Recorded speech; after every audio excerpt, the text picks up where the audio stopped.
네, 지금부터 휴리스틱 마이닝 내용에 대해서 한번 살펴봅시다. 휴리스틱 마이닝의 특징은 노이즈에 강하고요. 그리고 인컴플리트한 데이터에 대해서 처리가 수월하다라고 하는 점이 있습니다. 자, 이 말은 뭐냐면 알파 알고리즘의 경우에는 트레이스에 대해서 빈도를 고려하지를 않습니다. 그래서 노이즈에 매우 취약한 편이고요. 근데 휴리스틱 마이너는 예를 들어 세 가지 흐름이 있을 때 그 흐름에 10회, 15회, 1회와 같은 빈도를 고려해서 빈도에 따른 플로우를 계산하기 때문에 이제 노이즈가 있더라도 이런 적은 횟수에 있는 플로우나 이런 관계들은 무시가 될 수가 있기 때문에 그렇습니다. 그리고 인컴플리트하다라고 하는 것은 이제 이 빈도들의 어느 정도 차이가 있더라도 매우 그 수치가 큰 것들이면 그것에 의해서 주요한 흐름들이 찾아질 수 있기 때문에 인컴플리트한 데이터에 대해서도 좀 효과가 좋다 이렇게 이야기를 할 수가 있습니다. 자, to have a better representational bias. 그래서 표현에 의한 이게 표현적 편향이죠, 그렇죠? 프로세스 모델이 가지고 있는 어떤 표현력에 의한 편향에 대해서 좀 더 알파 알고리즘보다는 더 강하다 이렇게 이야기를 할 수가 있습니다. 그래서 알파 알고리즘은 사실 패트넷을 이용을 하기 때문에요. 패트넷을 이용을 하기 때문에 패트넷이 표현할 수 있는 범위 그리고 패트넷에서의 어떤 그런 스테이트나 트랜지션에 매우 민감한데요. 여기는 휴리스틱 마이닝은 비교적 이제 패트넷보다는 좀 더 유연한 그래프 형태를 사용을 합니다. 이것보다는 이제 그래프 형태를 사용하고요. 그렇기 때문에 좀 더 이제 유연하고 포괄적인 프로세스 디스커버리가 가능하다라고 하는 장점이 있습니다. 자, 여기 뭐 아래쪽에 보시면 Cnet, 앞에서 배운 코잘넷이 있는데요. 코잘넷을 사용해서 우리 그 휴리스틱 마이닝을 하기 위한 어떤 프로세스 실행 상황들을 이제 표현을 해서 설명을 합니다. 사실 알파 알고리즘 설명할 때는요, 패트넷에서 그 발생된 패트넷에서 그린 프로세스로 설명을 하고 여기에서 패트넷에서 실행되는 플로우가 있다면 그런 로그가 이제 실제 패트넷으로 잘 찾아지는지 이런 내용에 대해서 주로 설명을 했었습니다. 자, 근데 여기에서는 패트넷이 아니라 좀 더 포괄적인 이제 내용들을 설명을 하고 빈도에 관련된 내용들을 많이 설명하기 때문에 이것보다는 코잘렛을 이용해서 프로세스 모델링을 하고 이 프로세스 모델링을 해서 발생된 로그가 이제 로그로부터 어떤 네트워크 모델, 이 네트워크 모델을 잘 찾아낼 수 있는지에 대해서 설명합니다. 이것이 이 부분에 해당되는 것이 이제 휴리스틱 마이닝이 되겠죠, 그렇죠? 휴리스틱 마이너가 됩니다. 자, 코잘렛 앞에서 그 기억하겠지만요. 아래 예시와 같이 A, B, C, D, E와 같이 5개의 태스크가 있을 때요. 5개의 액티비티가 있을 때요.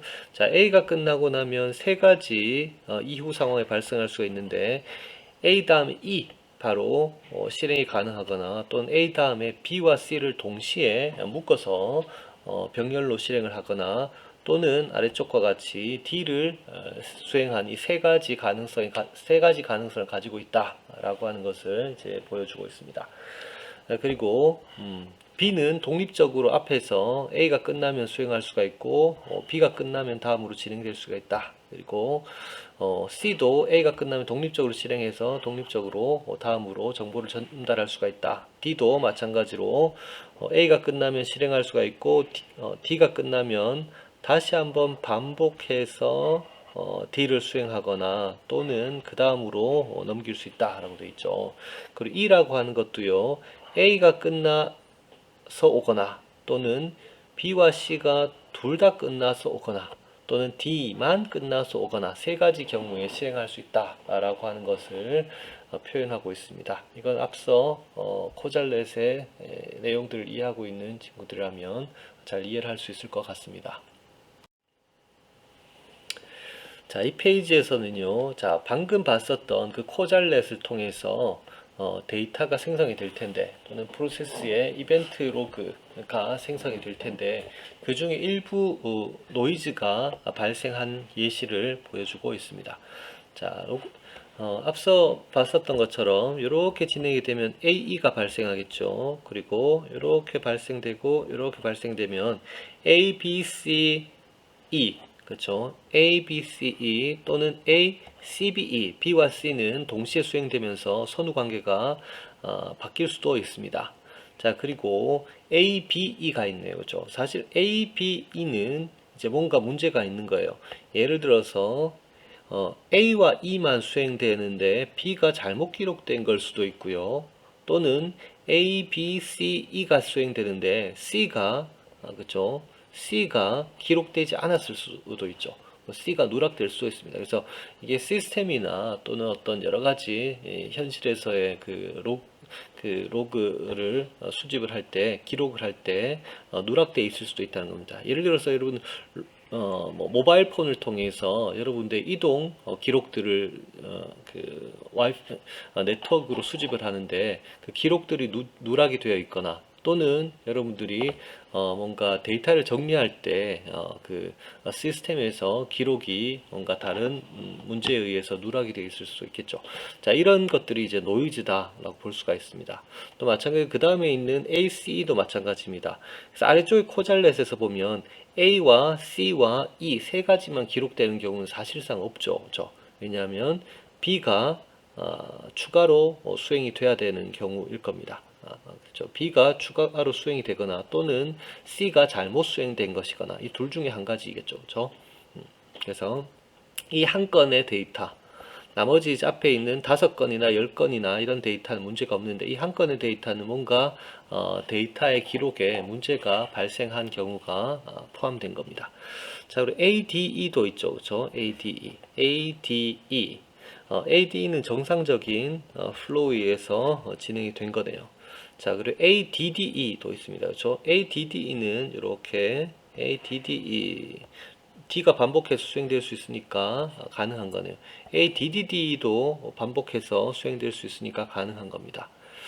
자, 그래서 L이라고 하는 이제 그 로그 예시는요, 실제로는 아래쪽과 같은 이런 코잘렛과 같은 프로세스 모델이 존재할 때 수집된 데이터인데 일부 이벤트가 기록이 누락되어 있는 경우가 존재한다면 어떻게 할 것이냐, 어떻게 될 것이냐에 대한 것을 한번 생각을 해보는 것이고요. 자, 그랬을 때 이걸 알파 알고리즘, 우리가 알파 알고리즘으로 수행된 결과는 아래쪽과 같습니다. 즉, 네, 이렇게 돼 있죠. 저 문제는 여기 D가 이렇게 지금 격리되어 있는 이런 상황들을 보실 수가 있습니다. 근데 우리가 답은 알고 있죠. 그렇죠? 코잘렛으로부터 이렇게 패턴넷을 표현을 한다라고 가정을 했을 때는 사실 앞서 우리가 여러 번 봐왔었던 예시와 동일하죠. 이렇게 수행이 되어야 됩니다. 그렇죠? D를 수행할 수 있는데 D는 독립적으로 수행 가능하다라고 하는 거니까 A에서 생성된 토큰이 D만을 향해서 들어왔다가 D를 통해서 다시 나가고 그걸 통해서 E를 거쳐서 AND로 나가는 이런 과정이죠. 그렇죠? 그래서 아래쪽과 같이 연결해 주게 되면 B와 C를 동시에 수행하거나 또는 D만 독립적으로 수행하는 이런 플로우가 만들어지겠죠. 자, 그리고 또한 D에서 발생하는 이런 루프를 표현하기 위해서는 이런 것을 만들어주면 되겠지요. 네. 아, 이렇게 가면 안 되는군요. 생각해 보니까. 이렇게 해서는 앞쪽에 있는 그 P1, P2에서 나오는 플레이스와 문제가 생겨서 안 되네요. 그죠? 그래서 D가 반복하는 이제 플로우는 여기서 패트리넷에서 쉽게 구현할 수가 없는 상태이네요. 자, 어쨌든. 자, 보면요. 일단은 지금 패트리넷에서 살펴본 바와 같이 알파 알고리즘이 만들어주는 이 패트넷은 이제 로그로부터 알파 알고리즘을 돌려서는 원래 있었던 왼쪽과 같은 코잘렛을 적절히 표현할 수가 없다라고 하는 것을 볼 수가 있습니다. 제가 한번 지워볼게요. 네.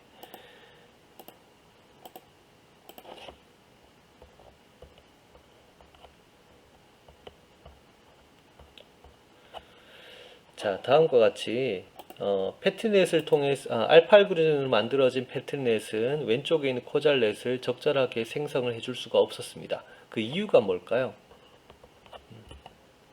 사실은 여기 있는 이런 빈도 때문입니다. 사실 한 건의 이런 그 데이터들이 존재함으로 인해서 특이한 경우들, 예를 들어 B와 C가 동시에 수행되지 않는 경우도 있다. 또는 C와 B가 동시에 수행되지 않는 경우도 있다. 즉, 둘 중에 하나만 수행되는 경우가 있다라고 정보를 전달해 줬기 때문에 사실은 두 가지가 서로 연결이 관계가 되지 않은 것들이죠. 자, 그리고 D도 마찬가지입니다. 그렇죠? D도 반복해서 수행되는 것이 있기 때문에 이제 length 1 그 루프들이 표현되지 않는 것들 때문에 이런 관계들이 끊긴 문제들이 생겼습니다. 자, 그러면 이제 휴리스틱 마이너에 대해서 한번 알아봅시다. 휴리스틱 마이너는 이런 것들을 어떻게 처리하는지를 한번 이후에 비교해 보도록 합시다. 자, 먼저 휴리스틱 마이너에서는요, 앞에서는 우리가 그 풋프린트 매트릭스가 있었죠. 풋프린트 매트릭스에서 어떻게 했었냐면, 자, A, B, C, D, E와 A, B, C, D, E의 관계들을 어떤 그 기호로 이제 표현을 했었죠. 관계가 인접된 관계가 있느냐 없느냐를 통해서 그 관계가 있으면은 이제 어, 다이렉트리 팔로우 관계가 있으면 코잘 관계와 또는 코잘 관계나 또 초이스 관계 그리고 패러렐 관계 이런 것들로 이제 변화를 했었습니다. 이제 건수와 관계없이 한 번이라도 발생을 하면 그것을 가지고 표현을 한 것이었죠. 자, 그런데 여기에 이제 매트릭스에서는요 어떻게 하냐면 로그로부터 각 그 이벤트들 간에 인접해서 수행된 관계들을 하나하나 기록을 하게 됩니다. 자, 한번 보면요. 아래쪽에 있는 식을 한번 볼 수 있을 것 같은데, 일단 식은 일단 넘기고, 아래쪽 매트릭스를 직접 한번 보도록 합시다. 자, A 다음에 B가 수행된 경우가 몇 번이나 있었냐, 즉, directly follow 관계가 몇 번이나 있었냐를 한번 카운트 해 봅시다. AB, AB, 두 건이네요. 그렇죠? 그래서 여기에 10건, 여기에서 1건, 그래서 11회가 있었다. AC는 몇 건이 있었냐? 보니까 AC 10건, 그리고 AC 1건 해서 여기도 11건이 있었다. 그럼 A 다음에 D는 몇 번이 나왔냐? AD는 여기에서 10건, 2건, 1건, 그래서 13건이 나왔다. 그럼 A 다음에 E는 몇 번이 나왔냐? 여기는 1건, 그리고 한 건이네요. 그죠? 한 건이 아니에요. 여기 5건이네요. 5건. 뭐 이런 식으로 다이렉트 팔로우 관계를 빈도를 아래쪽 매트릭스로 이제 뽑아내는 거예요. 자, 아래쪽 매트릭스에서는 이게 시메트릭 대칭 행렬이 아니에요. 예를 들어서 A 다음에 B가 몇 번 나왔냐? 11번 나왔지만 B 다음에 A가 몇 번 나왔냐? B 다음에 A가 나온 적은 한 번도 없죠. 그죠?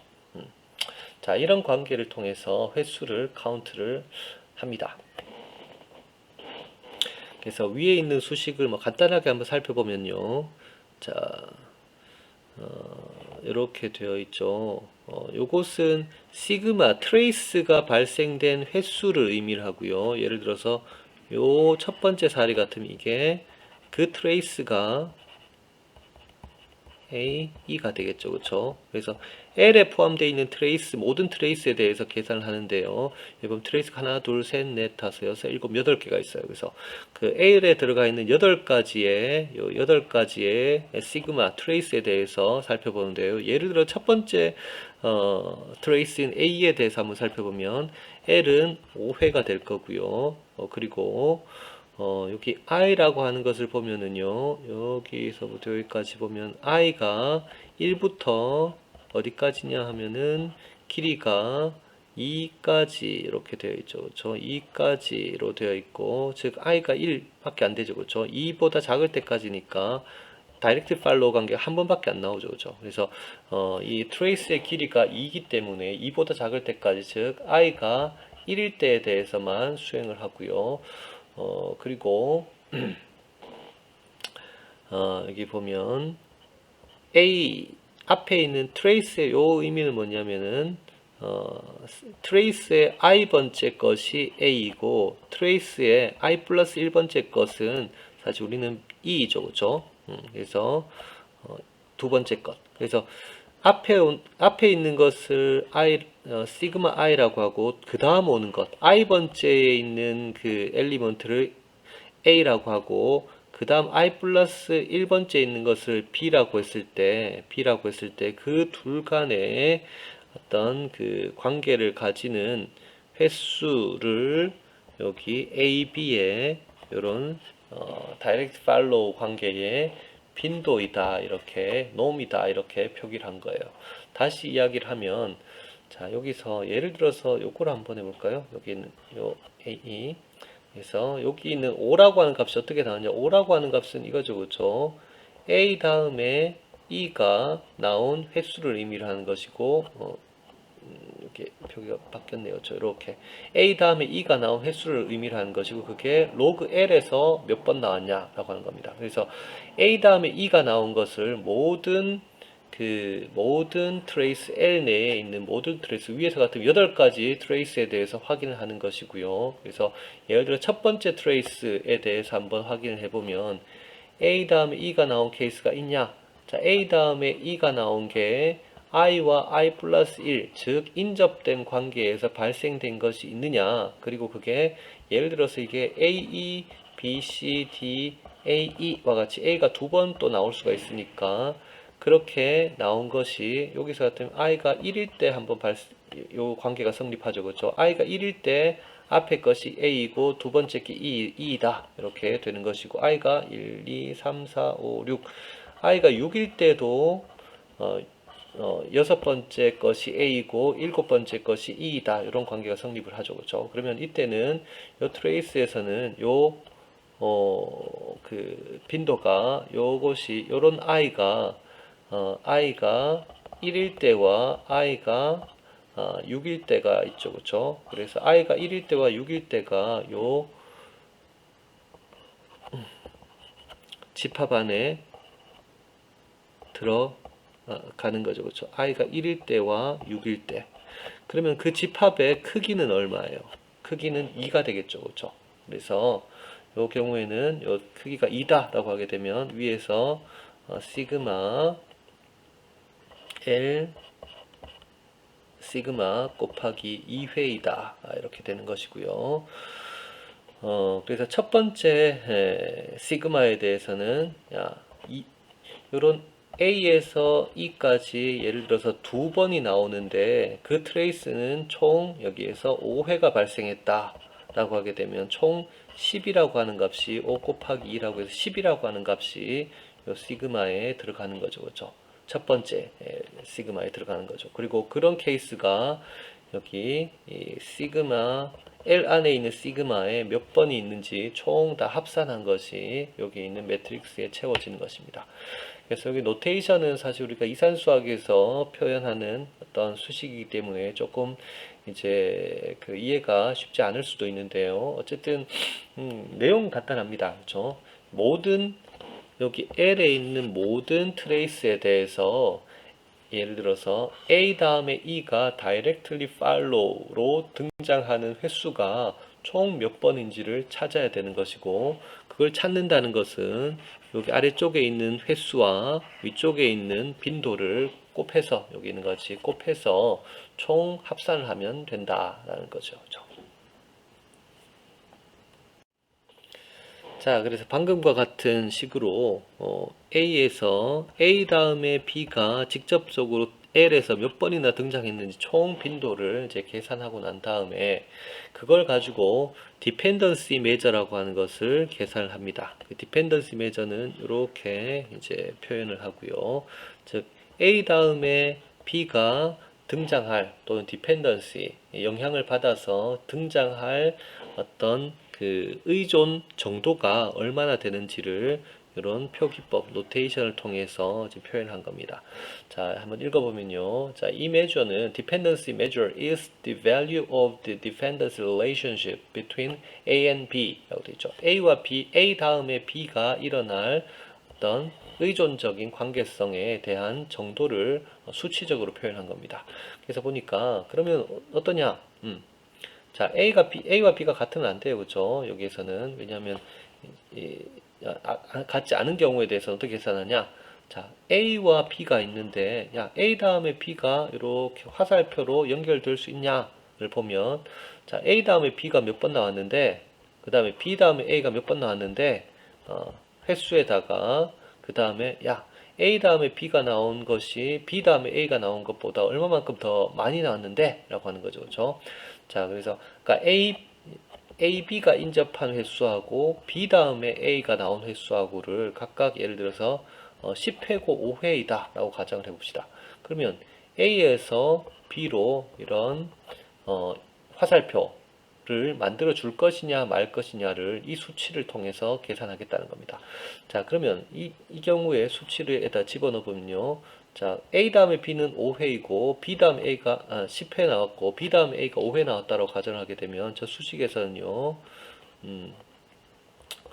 A 다음 B가 나온 게 10회, B 다음에 A가 나온 게 5회, 그 다음에 플러스 1, 그 다음에 A 다음에 B가 나온 거 빼기 B 다음에 A가 나온 거 횟수를 하면 16분의 5라고 하는 것이 여기 A 다음에 B가 발생된 디펜던시 메저가 됩니다. 그렇죠? 자, 또 하나 해볼까요? 만약에 그러니까 그러면 A 다음에 E가 발생된 것, A 다음에 E는 이제 10회 발생했고요. E 다음에 A는 한 번만 발생했어요. 노이즈일 수도 있죠. 자, 이 경우에 A 다음에 E가 발생돼야 될 어떤 그 디펜던시 메저를 계산을 해보면요. 10회, 1회, 플러스 1에다가 10회, 1회 빼주면 12분의 9라고 하는 값을 가지는 겁니다. 자, 이게 A, B가 다른 경우에 대한 디펜던시 메저, 디펜던시 계산하는 방법이고요. 자, 그러면 이거 외에 자, 여기는 앞에서는 이제 알파 알고리즘에서는 랭스 1 루프에 대해서 표현을 못한다 그랬었죠. 그렇죠? 알파 알고리즘 그걸 디텍트를 못한다라고 그랬었고요. 그런데 사실 여기 있는 그 알고리즘은 휴리스틱 알고리즘은 그게 이제 가능해요. 예를 들어서 A라고 하는 것이 스스로 이렇게 몇 번 반복해서 수행될 가능성이 있다라고 하게 되면 이게 이 지수를 어떻게 계산할 것이냐라고 하는 것이 여기 있는 내용입니다. 즉 앞에 있는 것과 뒤에 있는 것의 값이 같으면 어떻게 할 거냐. 즉 아까 보면 여기 그 매트릭스에 A 다음에 A에 대해서 발생하는 것도 여기 계산을 하도록 되어 있죠. 그렇죠? 그래서 이게 예를 들어서 5건이다 라고 가정해 봅시다. 그러면 A 다음에 A가 발생할 한 것에 대해서 디펜던시를 측정을 해보면 디펜던시 매저를 계산해보면 5회에다가 1회에다가 5회니까 6분의 5다 이렇게 계산하는 겁니다. 자, 이게 이제 디펜던시 매저를 이제 계산을 하는 것이고요. 자, 이걸 계산을 해서 쭉 모으게 되면 다음과 같이 이 디펜던시 매저에 관련된 이제 값들을 이제 표현해 줄 수가 있어요. 그래서 여기 아래쪽에 보면 앞서 있었던 수식이고요. 요 아래쪽 것부터 한번 보면요. 자기 자신이 반복해서 수행된 이력들이 과거에 몇 번이나 있었냐라고 하는 것들을 한번 보면요. 여기는 Directed Follow에 대해서 빈도를 계산한 것이었네요. AA, BB, CC, DD, EE를 보면 DD만 4회였네요. 나머지는 0회예요. 그렇죠? 0회이면은 여기 어떻게 됐나요?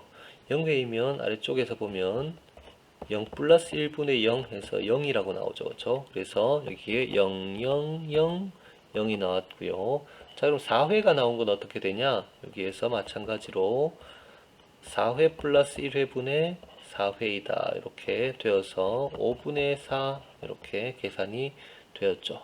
5분의 4 이렇게 계산이 되었습니다. 자, 이게 아래쪽에 요 동일한 자기 자신의 어떤 루프에 대해서 이렇게 평가를 한 것이고요. 그러면 다른 이 이벤트 타입이 다른 경우에는 어떻게 계산하냐? 예를 들어서 여기 있는 것을 한번 보면요. 자, A, B 요걸 한번 볼까요? 자, A 다음에 B가 발생할 것을 계산을 해보면 A 다음에 B는 10회, B 다음에 A는 0회죠. 그렇죠? 11회와 0회와 플러스 1분의 11 마이너스 0은 12분의 11 이런 식으로 계산이 됩니다. 자, 마찬가지로 쭉 되겠죠. 다른 것들도 한번 해볼까요? E에 대해서 한번 해볼까요? 자, A 다음에 E는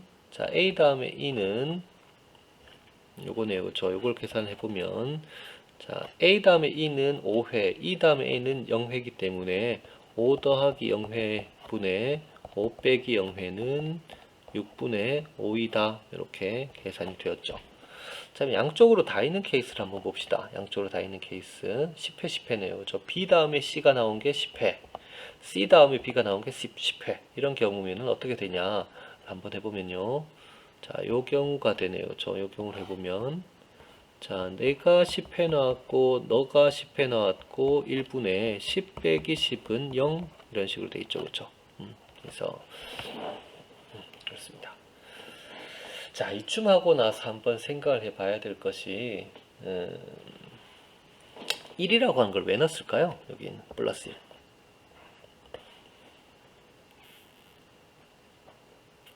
이런 것들 때문입니다. 이런 것들. 그래서 예를 들어서 요런 사례들 한번 볼까요? 이런 사례들 한번 보면 자, C와 D 같은 것들, C 다음에 D가 발생할 어떤 디펜던시는 어떻게 되냐? 자, 0회에다가 왜냐면 C 다음에 D도 0이고 D 다음에 C도 0이죠. 그쵸? 1을 더하고 0 빼기 0 해서 여기 0이 되었죠. 근데 만약에 이 1이 없었으면 어떻게 될까요? uncountable이죠. 그쵸? 숫자가 안 되죠. 그쵸? 그래서 수치가 나머지 수치 요 두 가지 수치가 둘 다 0인 경우를 좀 나왔을 때 분모가 0이 되는 걸 방지하기 위해서 플러스 1이라고 하는 것을 이제 임의로 처리해 놨다라고 이렇게 생각하면 되겠죠. 자, 그러면 우리가 이런 디펜던시 메저를 가지고 어떻게 이제 프로세스 디스커버리 활용할 수 있을지를 한번 살펴봅시다. 자, 디펜던시 메저 우리가 다이렉트 팔로우에 대한 빈도를 가지고 디펜던시 메저를 다음과 같이 그렸죠. 그럼 이걸 가지고 그냥 A, B, C, D, E에 대해서 표기를 해주는 거예요. 네.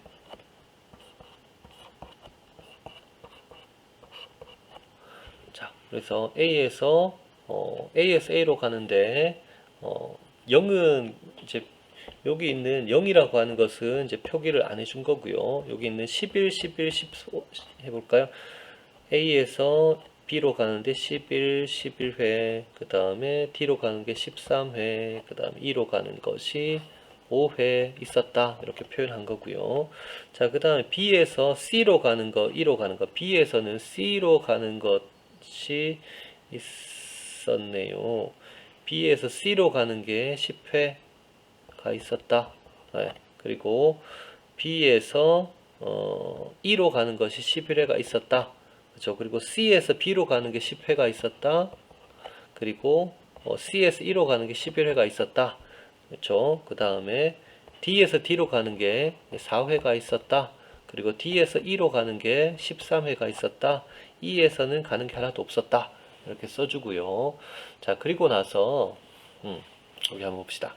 자, lower threshold. 사실은 이 두 가지 directed follow의 빈도와 그리고 dependency measure의 값 두 가지를 통해서 threshold를 통해서 이제 pruning 합니다. 뭐냐면은 이제 빈도가 작은 것이나 또는 dependency measure가 값이 작은 것은 이제 삭제를 해준다 이렇게 보면 될 것 같아요. 그래서 여기서는 다이렉트리 석세션은 2회였고요. 그래서 2회는 여기 있는 값들은 다 2보다 0이 아닌 것들은 다 2보다 크죠. 그죠?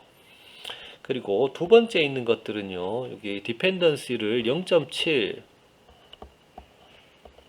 보다 큰 것들만 표기해 주겠다라고 되어 있어요. 그래서 여기에 표기되어 있는 값들 중에서 여기에 사실 값이 표기가 되어 있으면 오른쪽에 이제 표기가 되어 있죠. 값이 표기가 되어 있는 것들 중에서 0.7보다 작은 것이 있으면 이제 삭제를 하면 돼요. 삭제. 여기도 삭제.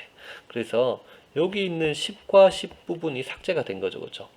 그래서 이 부분들이 삭제되었고 나머지는 전부 여기 있는 것들은 전부 0.7보다 이제 큰 경우들이네요. 그죠? 그래서 여기에 제가 괄호 안에 이렇게 디펜던시를 써주면 이렇게 0.83 뭐 이런 식으로 해서 여기도 점점점 써주고요. 자, 그게 이렇게 된 거죠. 그죠? 자, 그래서 빈도가 최소 빈도가 예를 들어서 2회 이상 돼야 된다. 그리고 이거는 액티비티에 대한 거예요. 그죠? 액티비티에 대한 것이 아니라 액티비티와 액티비티 간의 아크에 관련된 거고요. 그 아크의 최소 빈도와 그리고 둘 간의 어떤 관련성 두 가지를 동시에 보고 스레시홀드로 이제 프로세스 모델을 그린 거라고 보면 되겠습니다. 자, 그리고 이번에는 자, 스레시홀드 좀 올렸어요. 5회 이상 발생해야 되고 디펜던시가 0.9보다 커야 된다. 이렇게 한번 봅시다. 그러면 앞서서 있었던 것들 중에서 이게 0.83이 날아가고요. 0.9에 의해서. 그리고 여기 있는 것도 날아가네요. 5회보다 많아야 된다 그래서 4회가 하나가 날아갔고 그리고 여기는 이게 등호가 들어갔네요. 그렇죠? 5 이상이다. 이렇게 봐야겠네요. 그렇죠? 그래서 5 이상인 것들만 남겼고요. 그리고 여기 있는 디펜던시 메저는 0.9 이상인 것만 남겼어요. 그러면 여기서 추가로 날아가는 게 요거랑 여기에 날아갔네요. 그죠? 그래서 여기 있었던 것이 생략이 되었고 그리고 A에서 E로 가는 것들 이렇게 가던 것들도 생략이 되었습니다. 그래서 앞서 있던 것보다 조금 더 단순한 모형이 생성이 되었습니다. 자, 이거 어떤 생각이 드나요? 툴, 디스코 생각이 나겠죠. 그래서 디스코 툴에서 이렇게 보면 오른쪽에 액티비티 하고 필터와 그리고 그 아크 필터가 이렇게 있죠. 그쵸?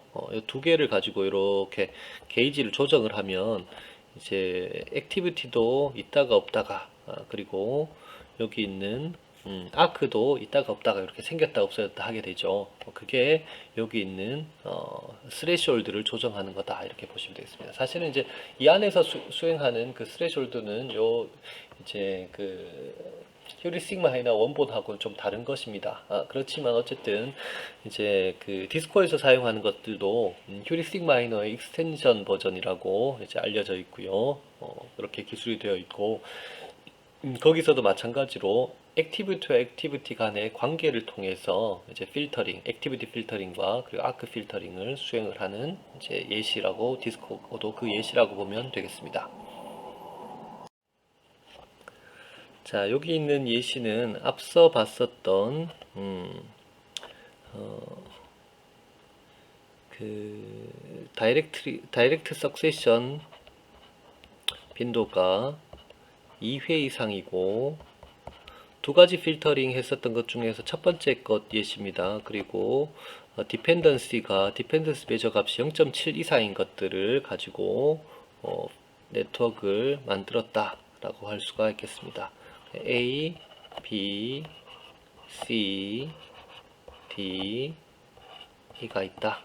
그렇죠? 그리고 앞서 나왔었던 것이 이렇게 표현이 되었습니다. 그리고 이렇게 되었었고요. 이렇게 되었었습니다. 자, 그렇죠. 거기에다가 러닝, 스플릿 앤 조인이라고 되어 있죠. 그래서 앞서 있었던 요 그 그래프를 한번 보면요. 분기에 관련된, 즉 어떻게 스플릿을 하고 어떻게 조인이 되는지, 예를 들어 엑소와 분기나 엔드 분기 같은 것들에 대한 표기법이 아직까지 이제 표현되지가 않았죠. 그 관계가 어떤 정보가 없어요. 그렇죠? 그래서 그 정보는 지금 만들어진 아까 앞서 만들어진 그래프에 추가로 우리가 L을 리플레이 시키면서 찾아낼 수가 있습니다. 자, AE가 5회였죠. 그렇죠? 그래서 그 말은 뭐냐면 A가 끝나고 E가 독립적으로 실행될 수가 있다. 그리고 그 빈도가 5회다. 5회다. 라고 되어 있죠. 그리고 사실 A가 발생된 빈도가 지금 5회고 E가 발생된 빈도가 5회다. 이렇게 알 수가 있네요. 자, 그리고 A 다음에 B, C, E를 그 프로세스 모델에서 다시 실행을 시켜보면요. 이게 총 10회가 되는데요. A가 이제 15회가 되고, B가 10회가 되고, C가 10회가 되고, E도 15회로 증가하네요. 그렇죠? 그리고 A 다음에 B로 가고 C로 가는데, B와 C는 방금 경우에는 이게 묶여서 실행이 됐고요. 둘 다 함께 실행이 되었고, 이게 10회다 이렇게 볼 수가 있겠네요. 그리고 B로 간 것은 독립적으로 실행이 되었고요. 10회. C로 간 것도 독립적으로 실행이 되었어요. 10회. 그렇죠? 그리고 B가 끝나고 다음으로 독립적으로 시작이 될 수가 있고, C도 끝나고 다음으로 독립적으로 건너갈 수 있고, B와 C가 독립적으로 끝난 것을 다시 묶어서 10회 이렇게 수행이 되었다라고 볼 수가 있겠네요. 그리고 똑같이 A 다음에 CB가 수행된 것도 10회가 있으니까 방금 봤었던 것처럼 이게 25회, 이게 20회, 이것도 20회, 그리고 이것도 25회가 되고요. 그리고 플로우도 병렬 플로우가 이제 20회, 그리고 이것도 20회, 이것도 20회, 이것도 20회, 20회, 또 20회, 그리고 이것도 20회 이렇게 되었겠네요. 자, 그 다음에 ABE가 1회다 라고 하는 걸 보면요. ABE가 1회다 라고 하는 걸 보면 ABE가 A에서 끝나고 B로 바로 가는 경우도 있는데, 여기 1회, 1회, 1회, 1회가 있죠. 미리 알려주자면, 이 경우는 사실 후반부에까지 가도 횟수가 1회밖에 없을 거예요. 그래서 요 기준에 위배가 되게 되니까 그건 아마 삭제가 이렇게 될 겁니다. 자, 마찬가지로 A 다음에 C만 수행되는 것도 1회이고요. 마찬가지로 여기서 1회, 1회, 1회, 1회, 여기도 1회, 1회 이렇게 되고, 이렇게 26, 26 이렇게 되네요. 그렇죠? 자, 그리고 봅시다. 다음이 ADE네요. 그렇죠? ADE가 A 다음에 D, D 다음에 E 이렇게 가서 이게 10회가 수행이 돼요. 그렇죠? 그러면 여기에 36, 36, 그 다음에 여기에 10, 10, 10, 10, D도 10회 이렇게 되겠네요. 그렇죠? 자, 그 다음에 ADDE가 2회가 있었어요. 그렇죠?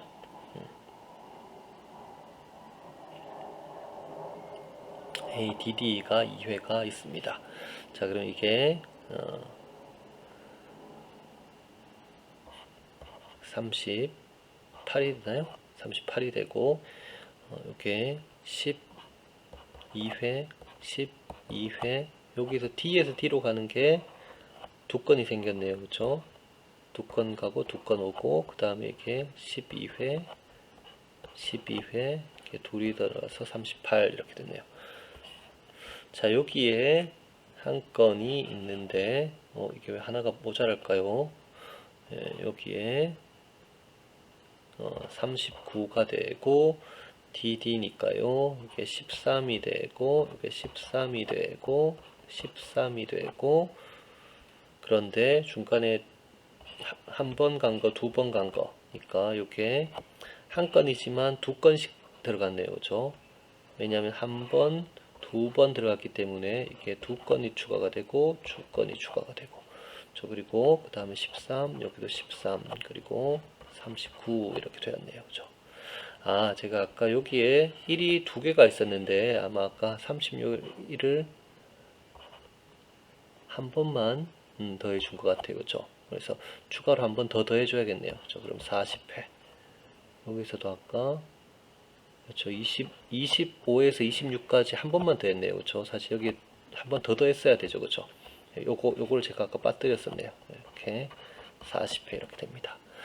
자, 그래서 쭉 보면 왼쪽 그래프하고 오른쪽에 제가 한 것하고 차이는 여기에요. 그렇죠. 여기에 야 1회 독립적으로 수행할 수 있다. 1회 독립적으로 수행할 수 있다.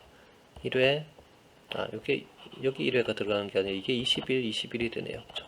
21, 21 그리고 여기서도 독립적으로 실행할 수 있는 게 한 건씩 있었다 인데 여기 있었던 그 제약 조건에 의해서 야 이렇게 혼자서 수행된 게 총 1회인 것은 우리가 날리자 이런 제약은 날리자 여기 있는 것도 이것도 1회 날리고 20 이것도 1회 날리고 20 이것도 1회 날리고 20 여기 11 여기도 있었네요. 그렇죠? 11 여기 되어 있는 것들은 다 이렇게 생략을 하고 이 필터링에 의해서 생략이 되고 남은 것이 이렇게 되는 겁니다. 그렇죠?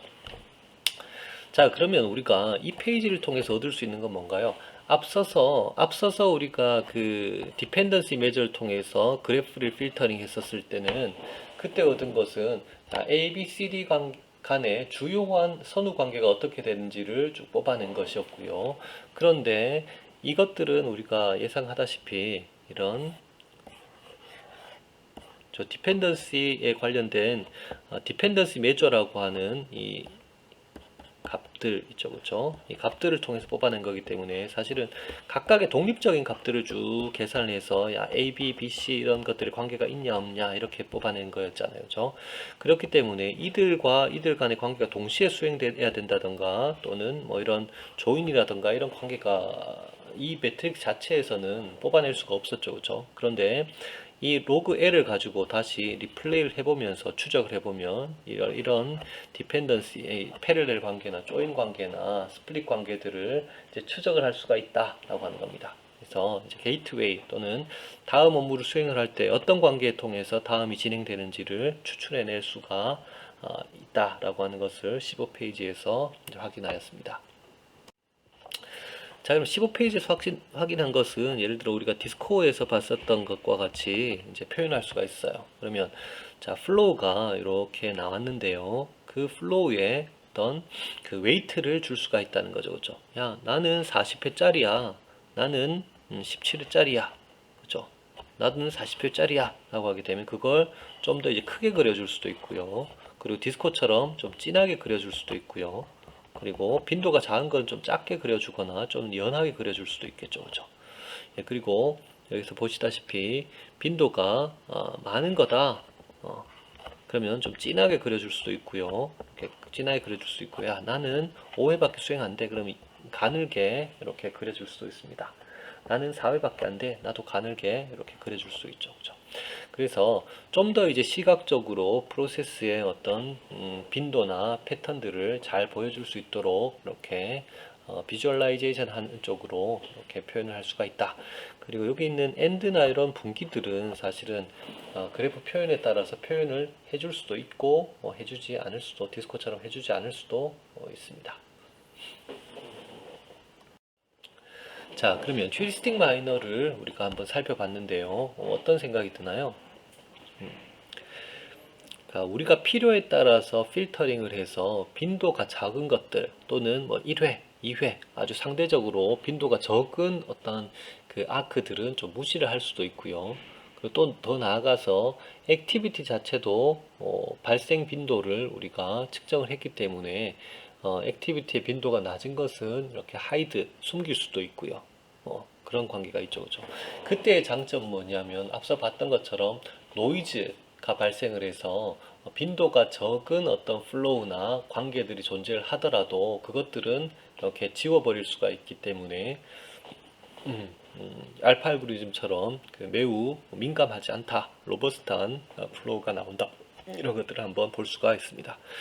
자, 그래서 휴리스틱 마이닝은 자, 노이즈를 딜링 위드 다룰 수가 있고요. 콰이트 로버스트하다, 꽤 로버스트하다. 그래서 그런 노이즈가 한두 개 낀다고 해서 플로우가 엄청나게 바뀌어 버리거나 그러지는 않다는 거고요. improved representational bias. 패트넷처럼 이제 예를 들어서 알파 알고리즘은 패트넷을 사용하기 때문에 플레이스나 트랜지션 같은 매우 이런 관계들에 매우 민감한 어떤 표현법을 가지고 있는데 여기는 보면 그냥 A, B, C다. 그들 간의 관계가 어떻게 되는 거야? 이것들을 이제 그 빈도에 의해서 그리고 상대적인 빈도에 의해서 이렇게 찾아내가는 방법이기 때문에 그 표기법 자체에 의해서 그렇게 많이 의존되지 않는다 이런 것들을 볼 수가 있었고요. 그리고 스플릿과 조인 룰들을 only considered locally 이제 야 A가 끝나고 B, C는 어떻게 수행되는데 각각 수행될 수도 있고 동시에 수행될 수도 있어. 이런 좀 방법들을 제 로컬리 부분적으로 확인할 수가 있었다라고 할 수가 있죠. Therefore, most of these coupled model are not sound, are required repair the action 이렇게 돼 있어요. 자, 그래서 이 말은 뭐냐면 부분적으로만 확인하기 때문에 사실은 이런 거 코잘렛에서도 오류가 생길 수가 있는데요. 예를 들어서 뭐 D가 있다라고 했을 때 앞에서 두 가지로만 수행될 수가 있다라고 그랬었는데 뒤에 예를 들어서 이렇게 한번 해볼까요? 예를 들어 앞에서는 독립적으로 수행될 수가 있다라고 독립적으로만 수행될 수도 있다라고 그랬었는데 예를 들어서 뒤에서는 이렇게 야 둘 다 수행돼야 다음으로 넘어올 수 있어라고 한다면 요 앞쪽이랑 뒤쪽이랑 이렇게 매치가 되지가 않죠, 그렇죠? 불일치하죠, 그렇죠? 정합성이 깨진 겁니다. 그래서 이런 것들이 발생할 수가 있어요. 빈도에 따라서 발생할 수가 있기 때문에 이런 것들을 나중에 이제 리페어 해야 될 필요도 존재한다. 이런 것들을 알 수가 있습니다. 자, 여기까지 이제 휴리스틱 마이닝 한번 살펴봤고요. 휴리스틱 마이닝은 이제 매우 유연하기 때문에 매우 많이 자주 사용될 수가 있고요. 그리고 심플하기 때문에 이제 복잡한 그리고 빈도가 많은 아주 방대한 로그에 대해서도 프로세스 모델들을 이제 유연하게 잘 찾아낼 수 있다는 그런 장점이 있어서 많이 사용될 수 있는 그런 유용한 기법입니다. 자, 오늘은 여기까지 마치겠습니다. 수고했습니다.